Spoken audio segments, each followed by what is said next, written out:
목사님의 표준 설교 중에서 산상수훈 강해의 말씀을 함께 나누는 하늘나라로 가는 길, 오늘은 5번째 시간 규율과 법을 넘어서는 의라고 하는 제목으로 함께 말씀을 나누겠습니다. 지난 주간에 아주 감격적이고 감동적이고 반가운 소식이 있었습니다. 지난 6월 23일 태국의 한 유소년 축구팀 12명의 어린이들, 학생들과 또한 코치가 함께 동굴에 고립되는 그런 사건이 있었습니다.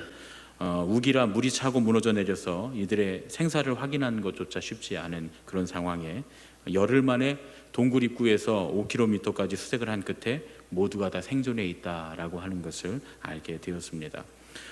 여러분들이 뉴스를 보셔서 잘 아시겠지만 동굴 안에 2.5km까지가 물에 잠겨 있는 상황에 또 열흘 넘게 먹지 못해서 체력이 떨어진 아이들을 한참을 잠수해서 데리고 나와야 하는 구조가 거의 불가능해 보이는 그런 상황이었습니다. 게다가 우기라 비가 계속 내려서 아이들이 있는 곳도 언제 잠길지 모르는 그런 상황에 또 산소 농도는 점점 희박해져 가고 위에서 구멍을 뚫어서 아이들을 구조하자니 이 동굴이 무너져 내려서 아이들이 더 위험에 처하는 그런 상황 때문에 뭐 이것도 저것도 할 수 없는 그런 어려운 상황이었습니다. 미 해군의 구조대와 또 영국의 동굴 탐사 전문가들, 또 태국의 네이비실 대원들, 다국적인 전문가들이 모여들었고 또 자원봉사자의 발길도 잇따랐습니다. 할 수 있는 한 모든 배수 장비를 다 동원해서 동굴에 물이 차는 것을 최대한 막으면서 구조 작전을 펼쳤습니다. 다이버 2명이 한 아이에게 마스크를 씌워서 구조를 했는데 첫날은 11시간이 걸려서 4명을 구조했고 둘째 날은 9시간이 걸려서 또 4명을 구조했고 마지막 날에는 남은 5명을 다 구조하면서 12명의 아이들과 코치까지 모두 안전하게 구조가 되었습니다. 구조되어서 나오는 이 과정을 보니까 병원으로 이송되는데 가림막으로 다 가렸더라고요. 왜 저렇게 가렸는가 했더니 아이들의 신원을 철저하게 보호해 주기 위해서 그렇게 했다는 겁니다. 또 태국 언론들도 이 선을 넘지 않았다는 거예요. 구조되는 과정 가운데 여러 가지 혼란을 막기 위해서 태국의 언론들도 그것을 참아 주었다는 겁니다. 아이들이 다니는 학교에는 특별 교육을 실시했는데 현재 상황이 어떤 상황이고 또 구조된 아이들이 얼마나 큰 충격을 받았는지 또 이 아이들이 학교로 돌아왔을 때 해서는 안 되는 실수, 또 해서는 안 되는 말들, 또 주어서는 안 되는 상처가 무엇인지 철저하게 가르쳤다는 겁니다. 이 대목에서 많은 사람들이 태국 정부가 참 대응을 잘했다 이렇게 찬사를 보내는 그런 일이 되었습니다. 이 구조작전의 가장 큰 공로자를 하나 꼽으라면 현장을 이끌었던 나롱싹이라고 하는 주지사, 우리나라 말로 하면 도지사인데요, 나롱싹 주지사였습니다. 세계 언론이 다 주목된 상황에서도 현장 상황을 과장하거나 하지 않고 있는 그대로 알림으로써 구조 과정의 혼선을 막았고요. 또 구조 순서를 정할 때도 여러 가지 많은 전문가들이 있었지만 가장 먼저 아이들을 찾아냈던 그 의사이면서 또 다이버이면서 또 구조 전문가인 이 사람, 자기 나라 사람도 아닌 외국 사람인데 이 사람에게 모든 과정을 순서를 다 맡겼다는 겁니다. 우리가 흔히 영화 아이언맨의 실제 인물이라고 하는 그 앨런 머스크, 요즘 뭐 우주 사업을 하고 있잖아요. 우주 사업을 하고 있는 그 앨런 머스크가 와서 이 소형 잠수 장비를 가지고 와서 그 신형 이 소형 잠수 장비를 활용하라고 이렇게 적극 권면했는데 나롱싹 주지사가 정중하게 사용합니다. 정중하게 사용하고 검증되지 않은 방법보다는 이 현장 전문가들을 믿고 그들의 방법을 더 따라줍니다. 왜냐하면 시간과의 싸움에서 이것저것 시도해보다가 시간을 놓치지 않으려고 과감하게 빨리 구조하는데 역점을 두고 이 구조작전을 펼쳤다는 겁니다. 그래서 대부분 모든 언론들이나 모든 사람들이 이런 나롱싹 주지사의 정확한 판단이 아이들을 살렸다 이렇게 이야기를 합니다. 그런데 이 뒤에 이야기를 듣고 보니까 이 나롱싹 주지사의 훌륭한 점이 또 다른 데 있었습니다. 사실 나롱싹 주지사는 6월 29일부로 다른 주의 주지사로 이미 발령이 난 상태였다는 거예요. 그래서 이런 급박한 상황 가운데 이렇게 어려운 상황을 피하고 싶은 게 인지상정인데도 불구하고 그가 정부의 이 구조작전을 자기가 끝까지 맡아서 하겠노라고 그렇게 요청을 했다는 것입니다. 한순간에 평생 쌓아놓은 경력이 다 무너져 내릴 수도 있는 그런 절체절명의 순간에도 불구하고 그는 스스로 피할 수도 있는 책임을 자기 스스로 다시 떠안는 그런 일을 했다는 거예요. 그래서 정부는 이 나롱싹 주지사가 이 구조작전을 끝까지 행할 수 있도록 내무부 장관까지 내보내서 주지사에게 전권을 부여해 주었답니다. 모든 구조의 과정과 순서가 잘 통제가 되고 여론과 언론에 의한 그런 혼선이 다 제한되면서 모든 구조작전이 아주 기적적으로 성공하게 되었습니다. 이 뉴스를 보고 저도 참 마음이 또 한 번에 이 아이들이 희생되는 그런 비극적인 일이 발생하는 것이 아닌가, 자라보고 놀란 것은 소뚜껑 보고 놀란다고 그렇게 불안한 마음을 갖고 있었는데, 이런 과정을 통해서 또 한 그 태국의 이전 네이비실 대원이었던 구조사가 자기 목숨을 잃는 그 헌신하는, 희생하는 그런 일도 있고 하는 모습들을 보면서 불안해했었는데 다 구조되었다라고 하는 소식을 듣고 참 마음이 안도하고 감사하고 기쁜 뉴스가 아닐 수가 없었습니다. 이 나롱싹 주지사의 그 의무를 넘어선 희생, 또 자기 목숨을 바치기까지 희생했던 이 한 구조대원의 이야기, 그리고 많은 봉사자들, 또 심지어는 언론들까지 자기들의 권리와 의무를 포기하고 그 자기의 권리를 포기하고 자기들의 의무를 넘어선 그런 헌신을 통해서 이런 기적이 일어나지 않았을까 하는 생각을 해보게 됐습니다. 오늘 우리가 나눌 말씀이 바로 이런 것입니다. 의무를 넘어서는 헌신, 규율과 법을 넘어서는 의에 관한 그런 이야기입니다. 예수님께서 이스라엘 백성들에게 오셔서 처음으로 복음을 선포하셨을 때 예수님이 가르쳐 주신 복음은 아주 새로운 것이었습니다. 예수님을 조롱하고 핍박했던 이유 중에 하나가 주님의 가르침이 새로운 것이었다는 것 때문이었습니다. 두 가지 이유 때문에 주님은 핍박당하고 버림당하고 그리고 그들에게 조롱을 당하셨는데, 첫 번째 이유는 뭐냐면 유대인들이 보기에 자기들이 알고 있던 율법, 자기들이 알고 있던 신앙의 내용보다 훨씬 더 심오하고 파격적인 예수님의 가르침의 이질감을 느꼈다고 하는 거예요.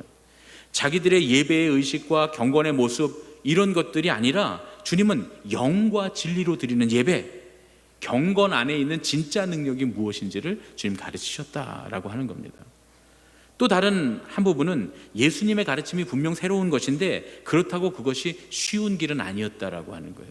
어떤 사람들은 예수님이 새로운 가르침을 하니까 좀 더 쉬운 것을 우리에게 가르쳐 주리라, 하늘나라로 가는 길에 있어서 좀 더 쉬운 방법을 우리에게 제시하시리라고 생각했지만, 예수님은 종교를 폐지하거나 옛 율법을 폐지하는 것이 아니라, 혹은 그 반대로 유대인들처럼 그것을 답습하시는 것이 아니라 오히려 이 옛 종교가 참되게 완성되는 것을 가르치셨다, 그런 말씀입니다. 예수님께서 이들에게 말씀하실 때 예수님께서 말씀하심으로 폐기된 법이 있고 지속되는 법이 있었습니다. 물론 의식과 제도에 관한 율법의 모세의 율법들은 다 폐기됩니다. 바울과 바나바의 그 사도행전 15장의 사건, 또 베드로의 사도행전 15장의 이 짐승들이 내려오는 그런 사건들, 이런 것을 통해서 이런 것들이 폐기됨을 주님께서 가르쳐 주십니다.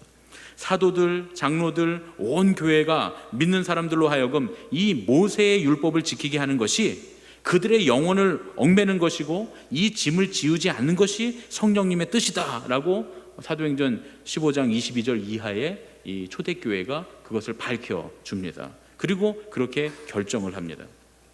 그런데 그런 모세의 모든 율법들은 폐지되었다 할지라도 그 안에 들어있는 정신은 지속되는 것이다, 그런 말씀이죠.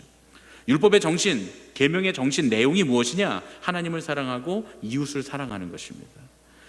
주님은 이것이 십계명에 의해서 포함됐고 또 선포됐고 또 예언자들에 의해서 강조된 이 율법의 정신을 폐기하신 적이 한 번도 없다, 그런 얘기죠.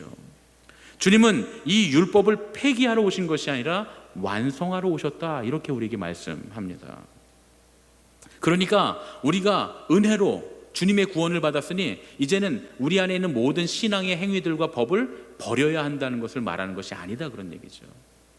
우리가 정해놓은, 주님께서 우리에게 믿음의 법으로 세워놓으신 것들을 다 폐기하고 없애버리는 것이 아니라 오히려 그것을 완성하고 그 법을 뛰어넘은 그런 의의를 우리가 가져야 한다라는 말씀입니다. 그렇다면 은혜와 법은 어떤 관계가 있을까? 과연 율법과 복음은 어떤 관계가 있을까 하는 것입니다. 우리는 흔히 은혜롭게 하면서 법을 폐지하려는 경향이 있습니다. 복음이 등장하면 율법이 사라진다라고 말합니다. 그러나 이것은 잘못된 말이라는 거예요. 복음이 와도 율법은 없어지지 않습니다. 은혜가 넘쳐도 법이 사라지지는 않는다, 그런 말씀입니다. 주님께서는 천지가 없어지기까지는 1.1획도 없어지지 않는다, 이렇게 말씀하십니다. 이게 바로 주님의 말씀입니다. 율법과 복음 사이에는 모순이 없어야 됩니다. 은혜와 법 사이에 모순이 없어야 된다, 그런 얘기입니다. 예를 들어 은혜롭게 하기 위해서 법을 지키지 않는다거나 복음을 선포하기 위해 율법을 따르지 않는다는 것은 있을 수 없는 일이다, 그런 얘기죠. 이 두 가지 사이에는 모순 없이 조화가 잘 돼야 되는 겁니다. 이렇게 보면 법이고, 이렇게 보면 은혜고, 이렇게 보면 율법이고, 이렇게 보면 복음이어야 한다, 그런 얘기입니다. 그러면 이 율법과 복음의 관계는 어떻게 설명될 수 있느냐? 은혜와 법의 관계는 어떻게 설명될 수 있느냐? 율법은 복음으로 인도하는 것이고 복음은 율법을 완성하는 것입니다. 법은 우리를 은혜로 인도하는 것이고 우리는 그 법을 뛰어넘어 지킴으로 은혜를 완성하게 된다, 그런 얘기입니다. 율법을 없애버리고 은혜가, 이 복음이 완성되는 것이 아니라 법을 지키지 않으면서 은혜롭게 되는 것이 아니라 그 율법과 법을 뛰어넘어 지키면서 우리가 은혜를 완성하고 복음을 완성하게 된다, 그런 말씀입니다.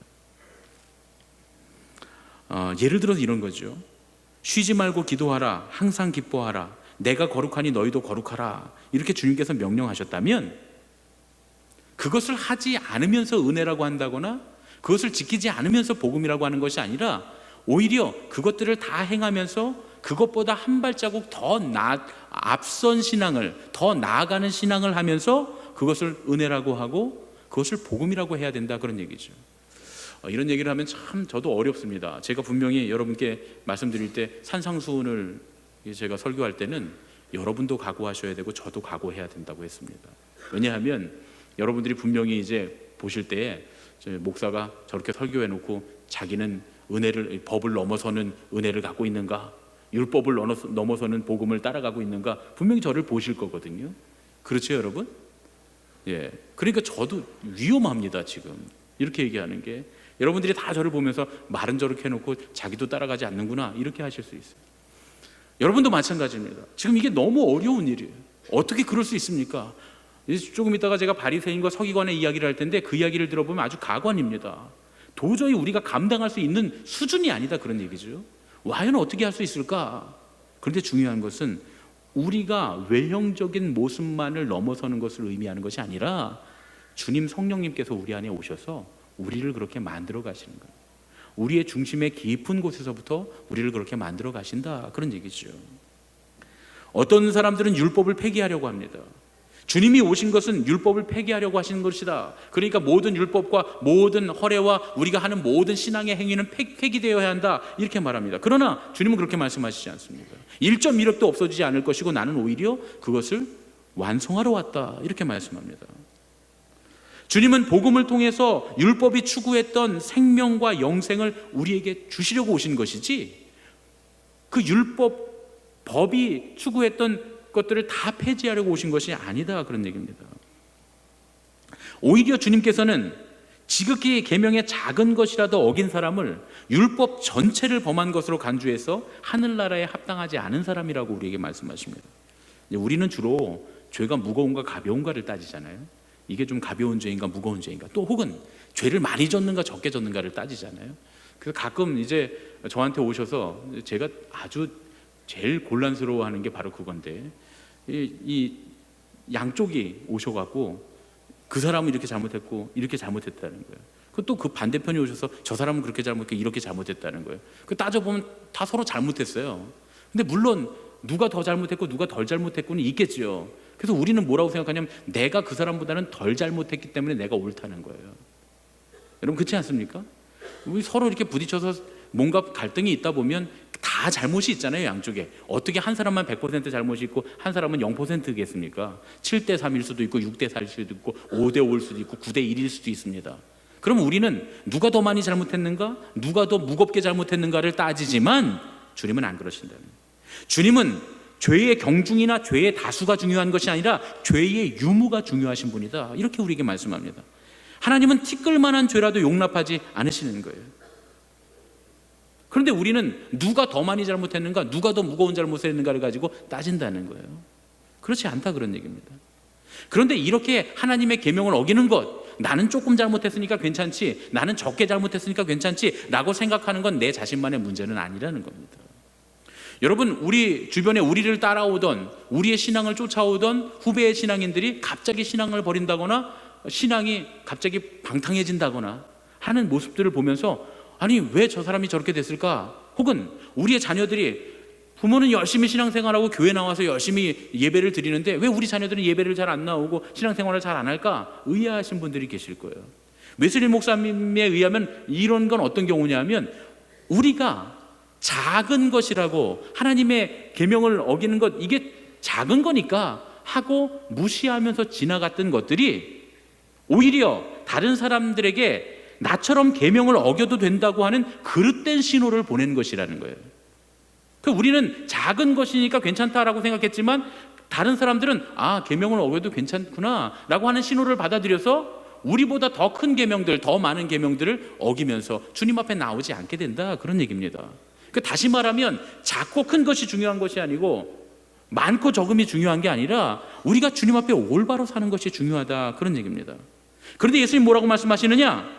하늘나라에서는 이런 사람은 가장 작은 자라 여긴다는 거예요. 그뿐만 아니라 하나님 나라에는 이런 사람들의 자리가 없다는 거예요.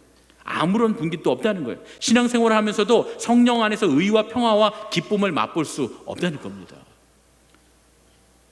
다시 말하면 우리가 교회 나오고 주님 앞에 나오고 신앙생활을 하면서도 왜 의와 평강과 기쁨이 우리의 신앙에 없느냐? 주님의 계명을 지키지 않기 때문이라는 거예요. 작은 것이라고 소홀히 여기고 그것들을 지켜나가지 않기 때문이라는 거예요. 때로는 주님은 은혜로운 분이니까 이런 것 정도는 다 용서해 주시겠지 하면서 우리가 주님의 계명을 막 어기기 때문이라는 거예요.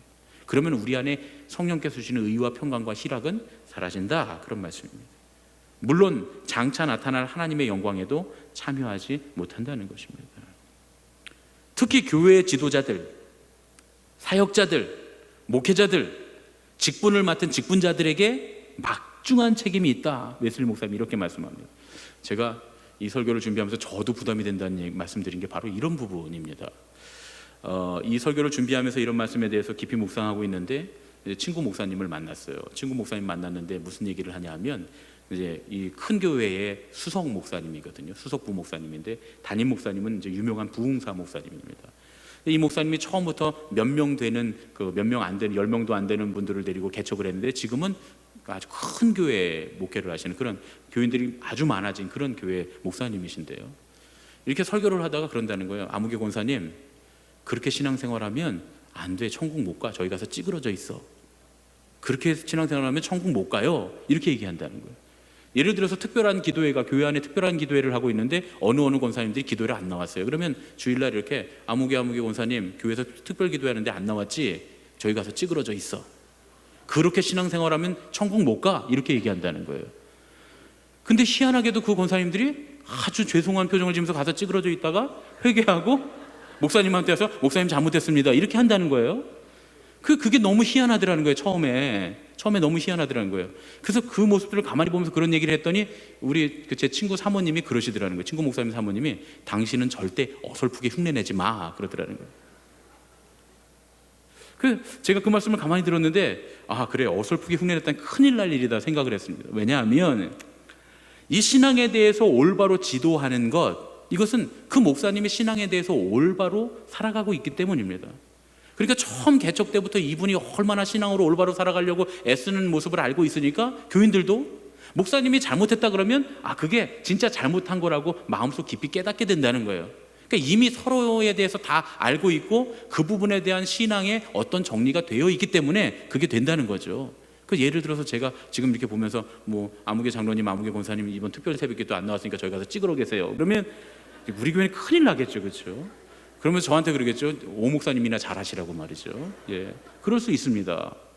그래서 이 말씀은 저에게도 부담되고 여러분에게도 부담이 되는 겁니다. 근데 웨슬리 목사님 뭐라고 말씀하시냐면, 우리의 책임이 막중한데, 예를 들어서 목사와 또 사역자들과 우리 장로님들과 권사님들, 직분자들의 책임이 막중한데, 속장의 책임이 막중하고 교구장의 책임이 막중하고 우리 부서장들의 책임이 막중한데, 어떤 것이 막중하냐 하면 자기뿐 아니라 다른 이들까지 멸망으로 이끌어가는 살인자가 될 수 있다는 거예요.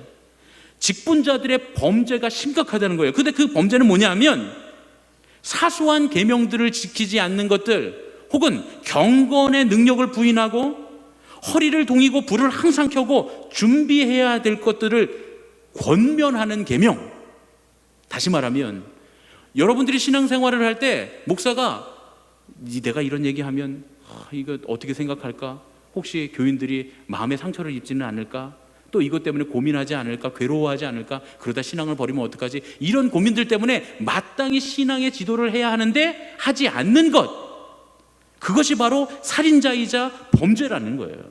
심지어 웨슬리 목사님 뭐라고 말하면 이렇게 말합니다. 이것은 참으로 큰 죄악이다. 예수님을 팔아넘긴 유다의 입맞춤과 같은 죄악이다. 복음의 이름으로 율법을 폐기하려는 주님을 배신하는 것이다. 이렇게 말합니다. 이제 큰일 났습니다. 이제 저도 이 설교를 했으니까 어떻게 큰일 났냐면, 이제부터 여러분들이 신앙생활을 똑바로 안 하고 하나님의 뜻대로 살아가지 않으면 제가 얘기할 거예요. 저희 가서 찌그러져 계시라고 말이죠. 당신은 천국에 못 들어간다고 말이죠. 이렇게 이제 가르쳐야 된다는 거예요. 그렇게 안 하는 게 무슨 죄악과 같냐면, 목사로서 마땅히 신앙을 지도해야 될 것들을 지도하지 않고 겁나서 두려워서 관계 때문에 상처받을까 봐 두려워서 주저주저하며 말하지 않는 것은 예수님에게 입맞췄던 유다의 입맞춤, 주님의 복음을 배신하는 죄악이라는 거예요. 자, 그럼 이제부터 제가 어떻게 해야 되겠습니까? 제가 이제부터 그렇게 지도를 하겠습니다. 여러분, 받아들이실 준비가 됐습니까? 아멘 하시는 분은 뭐고 웃는 분은 뭡니까? 예.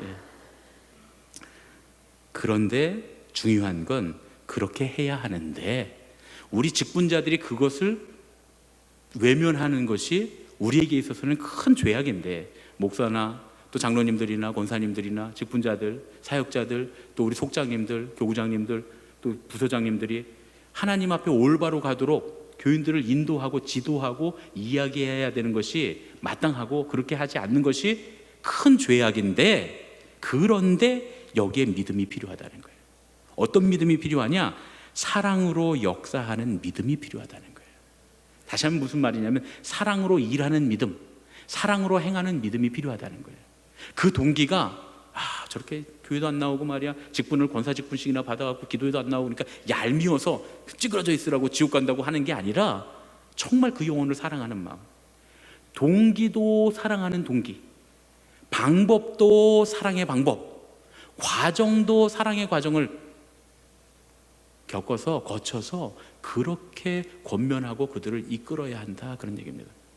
그러니까 물론 그 부흥사 목사님한테는 권사님 저기 가서 찌그러져 있어요, 그렇게 하면 천국 못 가요, 이렇게 말하는 것이 그 안에 가득 사랑이 담겨 있다고 하는 것이 서로에게 용납이 되니까 그럼에도 불구하고 상처를 받지 않는 거지.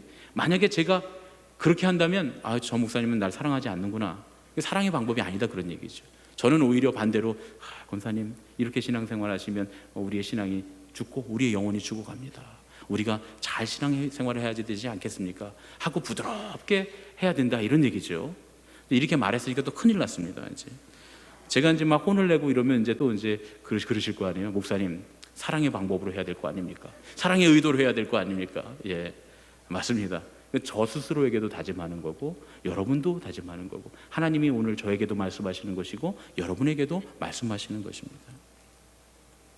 우리가 그렇게 될 때에 천국에서 가장 큰 자라 일컬음을 받게 된다, 그런 얘기입니다. 이것이 아니면 그 무엇이든지 구원의 믿음이 될 수 없다는 거예요. 멸망으로 인도하는 것이고 평화를 가져다 주지 못한다, 이렇게 웨슬리 목사님이 이야기합니다.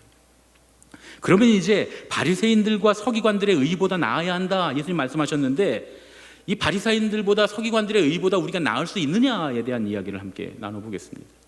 서기관들은 당대에는 지혜자였고 현자들이었습니다. 바리새인들은 거룩함을 추구하는 사람들이었습니다. 파리사이온이라고 하는 말이 구별되었다, 분리되었다, 이런 뜻이거든요.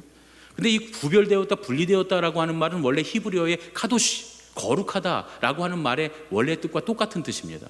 그러니까 우리가 거룩하다라고 하는 말은 하나님 앞에서 구별됐다는 거예요. 세상과 분리돼서 하나님 앞에 이렇게 구별된 상태를 거룩하다라고 하는 겁니다. 사람들이 그들을 바리새인들이다, 파리사이온이다 이렇게 불렀다는 것은 그들은 거룩한 사람이다, 하나님 앞에 구별된 사람들이다 이렇게 불렀다는 겁니다.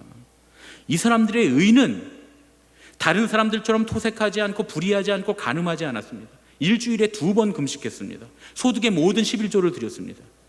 그 당시에 토색하고 불의하고 간음하는 건 그 시대의 사람들이 보편적으로 행하던 일이었어요. 예수님께 어떤 사람이 와서 물어보지 않습니까? 모세의 말대로 증서를 써주고 이혼하면 됩니까? 그때 예수님 뭐라고 말씀하세요? 도무지 하지 말라는 거예요. 왜냐하면 그 당시에는 그냥 남자가 부인 뭐 어떤 결격 사유나 문제가 없어도 아니 내가 그냥 보기 싫어졌어요 하고 증서를 써갖고 주면 그냥 저절로 이혼이 되고 그 여자는 친정으로 돌아가야 됐어요. 그러니까 모세가 증서만 써주면 이혼할 수 있다 그러니까 이 남자들이 그냥 조금 마음에 안 들면 다른 사람 마음에 들면 증서 써갖고 보내버리고 하는 형식의 그런 아주 문란한 결혼 생활을 했다 그런 얘기예요. 그러니까 그런 모습들 가운데 이 바리새인들과 서기관들은 그런 것들을 절대로 하지 않았습니다. 그 시대의 사람들이 보편적으로 행하던 일이라고 할지라도 그 시대의 풍조에 물들지 않고 공정하고 정직한 삶을 살던 사람들이 바로 서기관들과 바리새인들이었습니다. 한 주에 2번씩 금식을 합니다.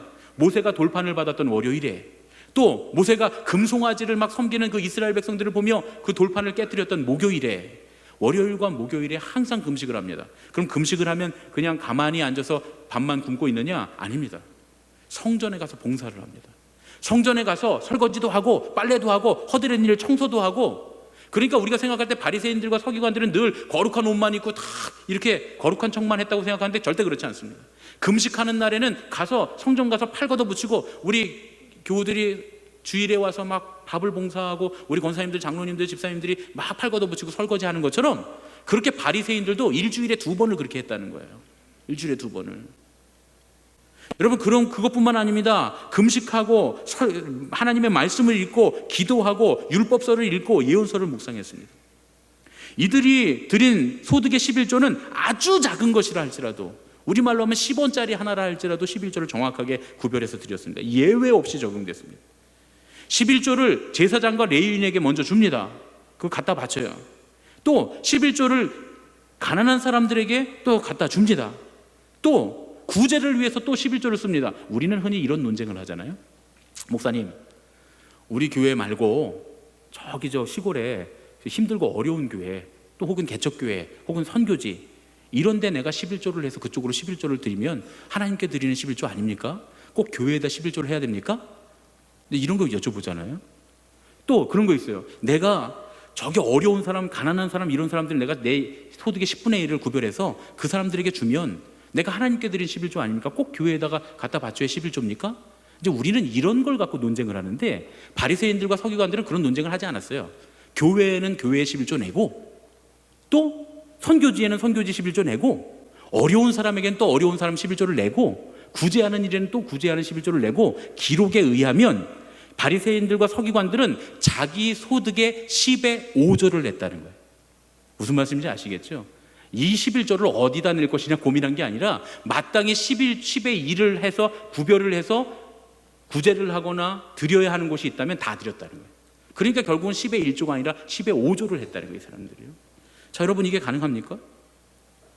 우리가 과연 이게 가능하냐? 이렇게 하는 사람이 있느냐? 만약에 우리 교회에 어떤 사람이 바리새인과 서기관들처럼 와서 그렇게 봉사하고 헌신하고 그렇게 10의 5조를 내면 분명히 여러분들이 다 박수를 치면서 그분은 훌륭한 분이라고 얘기할 거예요. 그렇죠? 왜? 우리 불가능한 일이니까요. 이들의 의가 우리가 일반적으로 생각하는 것보다 훨씬 엄격한 것이었습니다. 그들 중에 우리가 생각할 때 위선적으로 했겠지. 아닙니다. 대부분이 다 신실하게 지켰어요. 왜냐하면 그들은 이걸 남들에게 보여주기 위해서 한 사람들도 일부 있겠지만, 남들을 위해서 보여주기 위해 한 게 아니라 그렇게 실천하는 것이 그들의 의로움이라고 여겼기 때문에, 그렇기 때문에 그 일을 한 겁니다. 그리고 그들은 그래서 그렇게 하기 때문에 다른 이들보다 우리가 더 의롭다라고 생각한 거예요. 의롭기 위해서 그 일을 했다, 그런 얘기예요. 보여주기 위해서 한 게 아니다, 그런 얘기죠. 그런데 예수님께서 뭐라고 말씀하십니까? 복음을 믿는 자들, 그리스도인들, 신앙인들은 이 같은 바리새인과 서기관들의 의보다 더 나은 의를 행해야 된다는 거예요.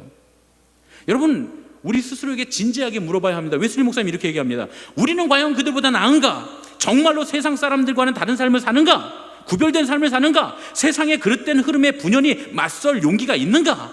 양심에 어긋난 일을 하지 않고 양심에 따라 행동했다고 말할 수 있는가? 외적인 죄를 범하지 않도록 철저하게 투쟁하고 있는가? 토색, 불의, 간음 등의 불의를 피하고 있는가? 은총의 수단을 부지런히 사용하는가? 매주 2번씩 금식하며 모든 제사에 열심히 참여한 그들보다 나은가? 공적인 예배 생활, 사적인 기도 생활, 성경 묵상에 있어서 그들보다 나은가? 모든 성례에 최선을 다해서 정성을 다해서 참석하고 있는가? 11조와 구제에 최선을 다하고 있는가? 우리는 과연 바리새인들과 서기관들의 구제를 뛰어넘는 구제를 하고 있는가? 수입과 전 재산의 10의 5까지 내어놓겠는가? 악을 행하지 않고 선을 행하며 은총의 수단을 부지런히 사용하는 일에 바리새인과 서기관보다 과연 나은가? 진지하게 물어봐야 한다는 거예요.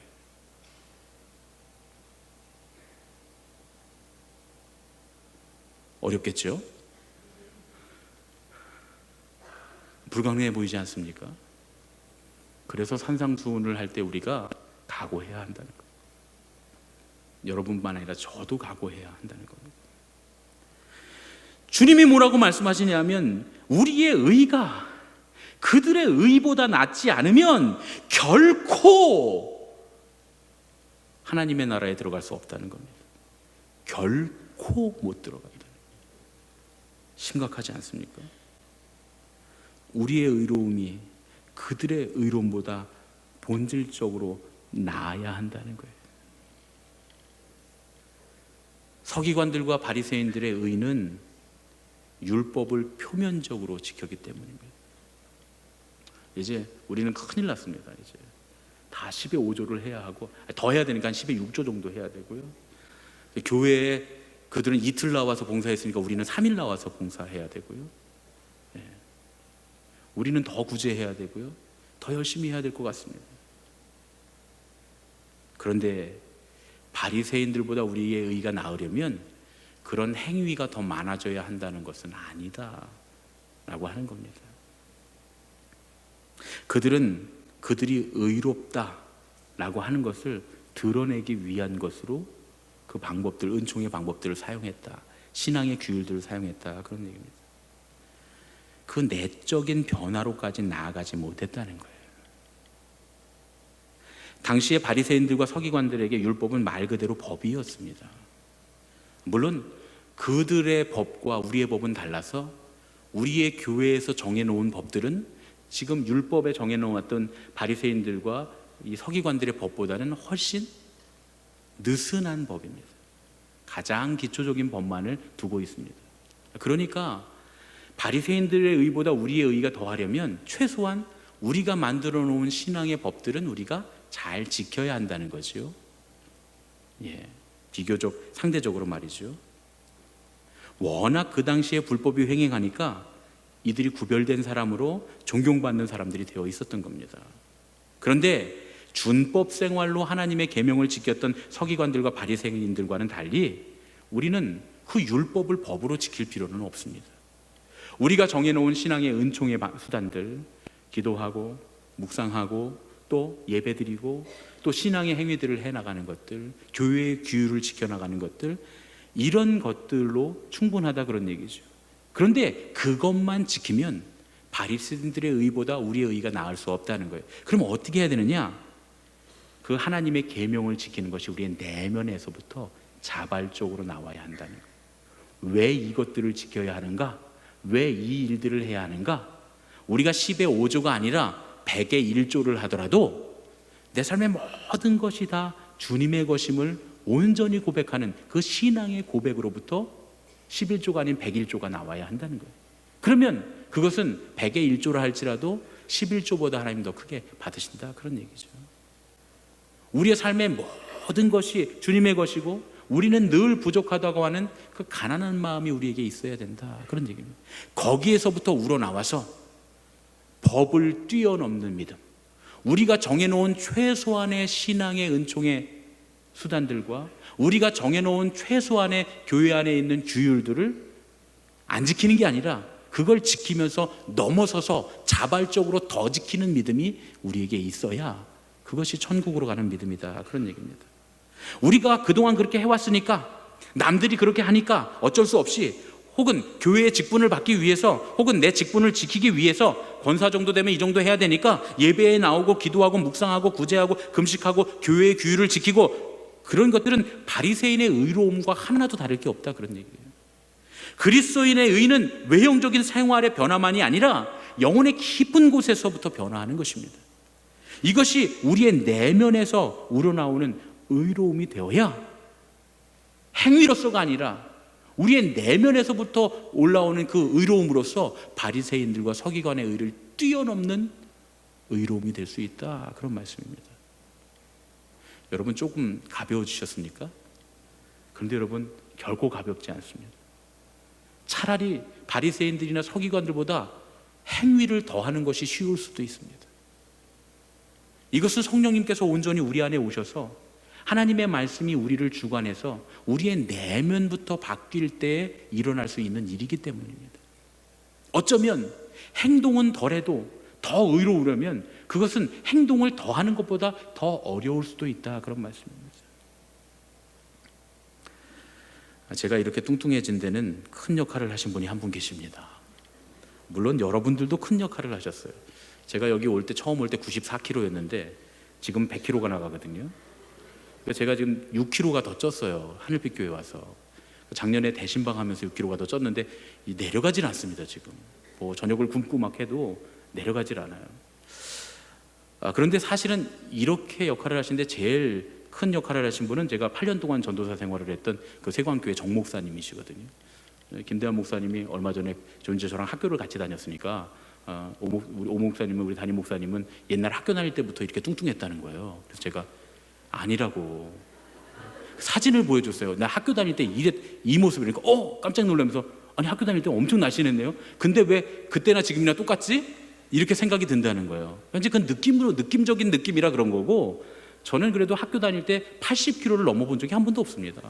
아무리 그래도 70kg대 중반을 했지 80kg 넘어본 적이 없어요. 근데 제가 결정적으로 80kg이 넘은 일은 제가 전도사 하면서였거든요. 이 세광교회 정 목사님이 시력이 안 좋으시니까 제가 늘 운전을 하고 신방을 같이 다니고, 뭐 전도사도 저 하나밖에 없으니까 가시는 곳에 늘 같이 다니니까 밥을 정말 같이 많이 먹습니다. 신방 가도 그 가정에서 밥을 같이 먹어야 되고, 또 신방 간 집에서 또 가게에서, 식당에서 대접을 해도 식당에 같이 가야 되고. 그런데요, 꼭 식사를 할 때 목사님이 하시는 게 뭐냐면, 권사님 밥 한 그릇만 더 갖고 와봐요. 그래요. 또 식당에 가면 저 공깃밥 하나 추가요. 이렇게 얘기를 하세요. 그래갖고 꼭 그 밥을 제 앞에다 놓는 거예요.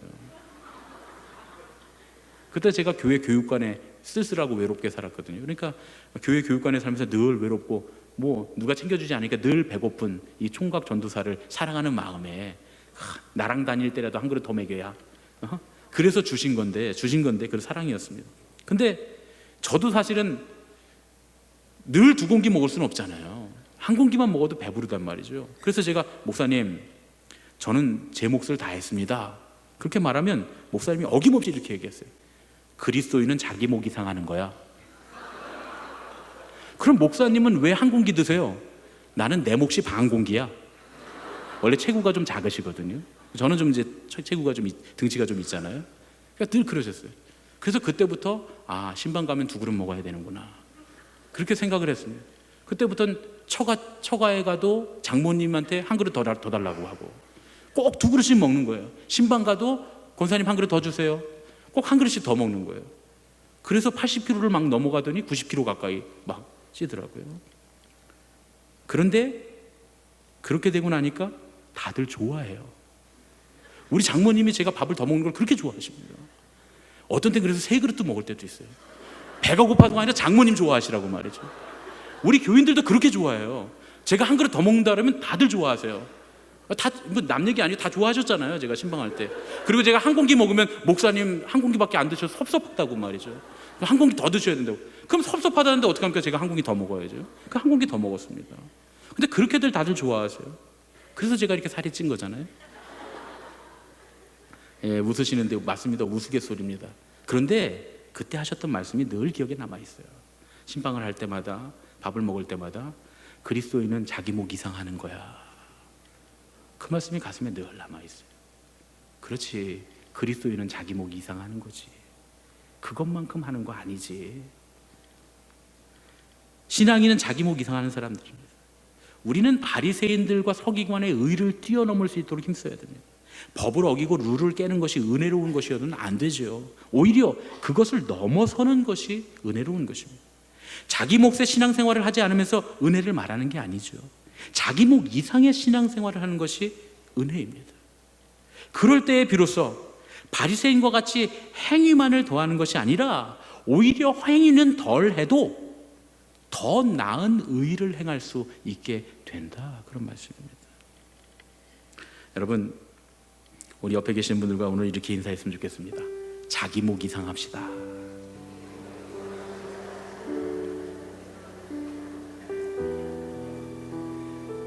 정해진 선 밑에서 정해진 선을 넘어가지 못하면서 은혜로 하자고 이렇게 하는 게 아니라 정해진 선을 뛰어넘어서 그 뛰어넘는 은혜의 모습을 보이는 그런 신앙인들이 다 되어야 할 줄로 믿습니다.